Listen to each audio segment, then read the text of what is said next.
Sebab tu sorry to say, orang narcissistic ni cepat naik pangkat. Dia senang naik pangkat. Sebab dia ada kemahiran untuk manipulasi, ambil benefit kepada kerja orang lain, dan dia pandai baik dengan bos, dia pandai play victim, dan dia pandai menunjukkan kebaikan, kehebatan diri dia sehingga kan orang nampak diri dia, dia tak nampak orang lain.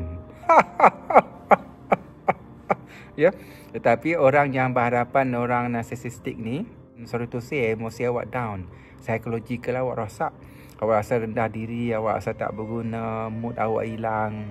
Lepas 5 bulan, 6 bulan, setahun, awak boleh ambil ubat psikiatris. Awak akan ambil ubat psikiatris.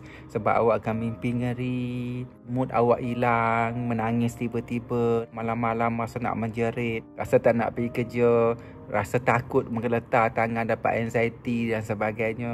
Kesian. Sebab tu, jaga diri kita lah ya. Sayangi diri kita lah.